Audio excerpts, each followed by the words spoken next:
پردو بخپل کور کی پما باندلا سنا تړل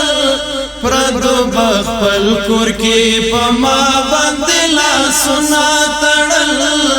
بیا ملامت وم چې ما ځان پسې بمونا تړل بیا ملامت وم چې ما ځان پسې بمونا تړل چې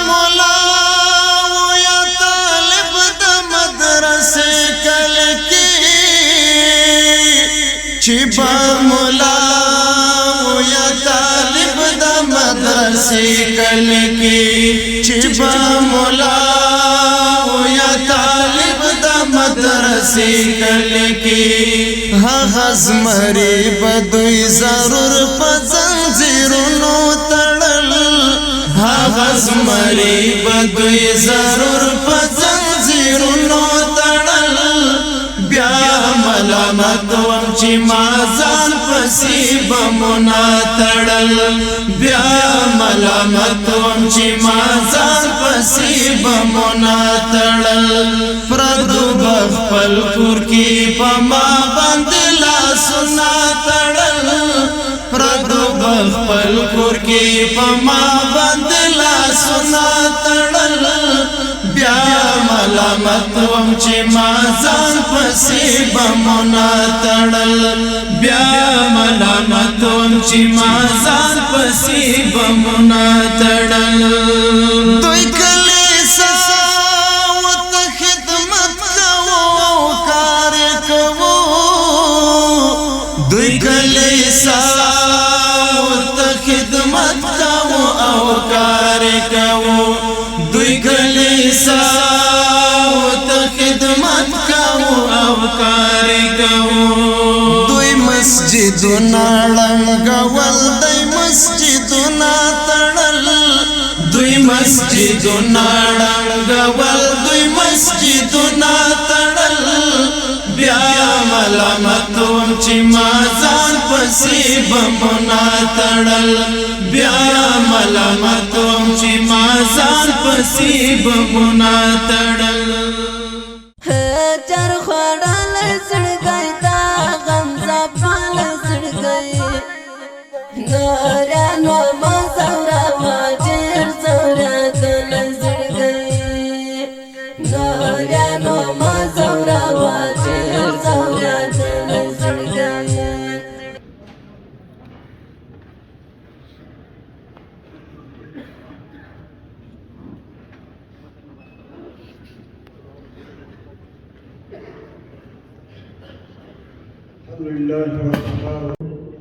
حاضرینو ته السلام علیکم ورحمت الله وبرکاته خوښ یم چې نن ورځ په هرات ولایت کې د بریښنا د تولید د نوو سترو پروژو په پرانیستو غونډه کې ګډون کوم د هر څه وړاندې د دې مهمو پروژو د پرانیستې له امله ټول ګران هیوادوالو ته مبارکي وایم بریښنا د ننني عصر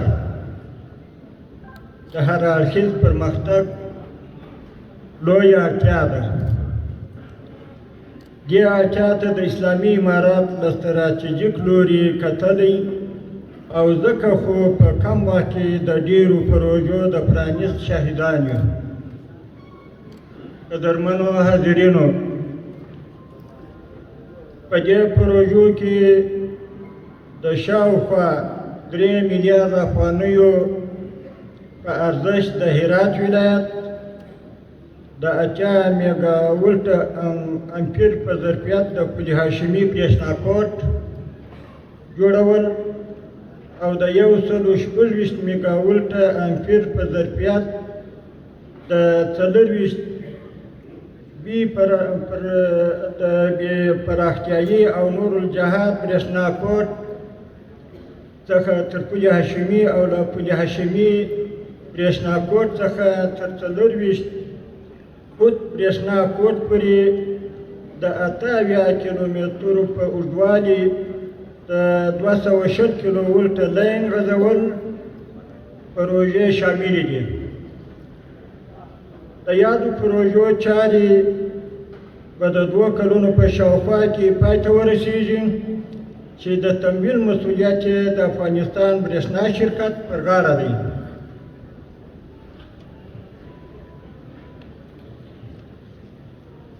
زه د دې مهمو پروژو په تخنیکي اړخ ډېر نه غږېږم، اړوند مسؤلین به یې په اړه تفصیلي معلومات وړاندې کړل، مګر دومره وایم چې د برېښنا د تولید دا ډول پروژې د افغانستان د صنعتي او اقتصادي ودې یوه ډېره جدي اړتیا ده. الحقیقاً د افغانستان اسلامي امارت په دې برخه کې په ډېر کم وخت کې ستر او د پام وړ ګامونه اخیستي دي. د یادو پروژو په بشپړېدو سره به د هرات ولایت صنعتکارانو او ټولو صنعتي پارکونو ته 24 ساعته برېښنا برابره شي. سوداګریز مرکزونه، کلیوالي سیمې او استوګنیز مرکزونه به له برېښنا څخه برخمن شي. په سلګونو مستقیم او غیر مستقیم کاري فرصتونه به رامنځته شي. د خلکو د ژوند سطحه به لوړه شي. ملي عاید به زیات او په ټوله کې به د هېواد په اقتصادي وده کې د پام وړ رول ولوبوي. وارداتي برېښناوې ستونزې لري او د اسعارو د خروج باعث ګرځي. نو د یادو پروژو په بشپړېدو سره به په کور دننه باثباته برېښنا برابره شي او د نورو له محتاجۍ به خلاص شو انشاءالله تعالی. له همدې ځایه ټولو هغو صنعتکارانو ته چې د سړو خونو په جوړولو کې پانګونه کوي خبر ورکوم چې له یوې خوا به 15 کلن مالیاتي معافیت درکول کېږي، له بل لوري د برېښنا ریاست مکلفیت لري چې په هر حالت کې د برېښنا درته وصل او درکړي. کورنۍ او بهرنۍ پانګوال کولی شي له دې زرین فرصت څخه په استفاده وکړي.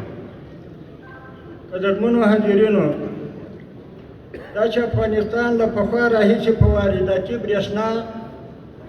متکی دی او زموږ د ملي بودیجې زیاته برخه د وارداتي برېښنا په مقابل کې ورکول کېږي. له همدې امله د هېواد په داخل کې د برېښنا د تولید دا ډول پروژې کولی شي چې په تدریجي توګه د بهرنیو هېوادونو پر برېښنا زموږ اتکا راکمه کړي او د داخلي پروژو کولی شي چې په منابعو څخه په غوره ګټه اخیستنې سره د خپلې برېښنا څښتنان شو. د افغانستان اسلامي امارت د بیا ځلې حاکمیت څخه را په دې خوا د نړۍ له ټولو هېوادونو سره متوازن او متعادل سیاست ساتلی. ټول تمرکز مو د افغانستان په اقتصادي وده، امنیتي ثبات او غوره حکومتولي دی. اسلامي امارت هڅه کوي چې په سیمه کې افغانستان د یو مهم هېواد په توګه د سیمه ییز او نړیوال مشارکت یو اغېزناک ونډوال واوسیږي. په دې توګه مو د نړۍ له هېوادونو غوښتنه دا ده چې هر ډول محدودیتونه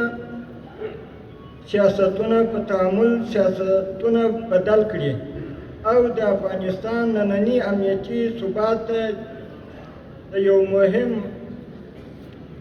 فرصت په سترګه وګوري، تر څو د نړۍ د ټولو هېوادونو د مشترکو پایداره پراختیایي موخو په چوکاټ کې یو ځای پټلي ګامونه واخلو. نړیوال دې له دې اسلامي امارت څخه پر ارزښتونو د تعامل کولو تمې پرې کړي. د افغانانو 45 کلنې کړاو او قربانۍ د همداسې سرمایو د ساتلو لپاره وې.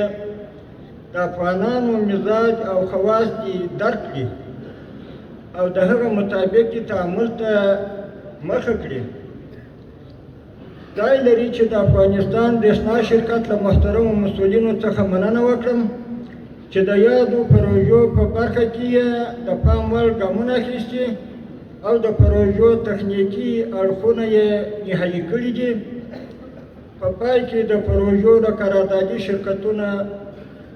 انجینرانو او ټولو دخیلو اړخونو څخه په ټینګار غواړم چې ټولې اړوندې چارې په خپل وخت د منل شوو معیارونو سره سمې ترسره کړي.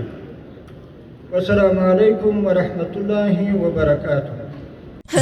چر خوړل زړګی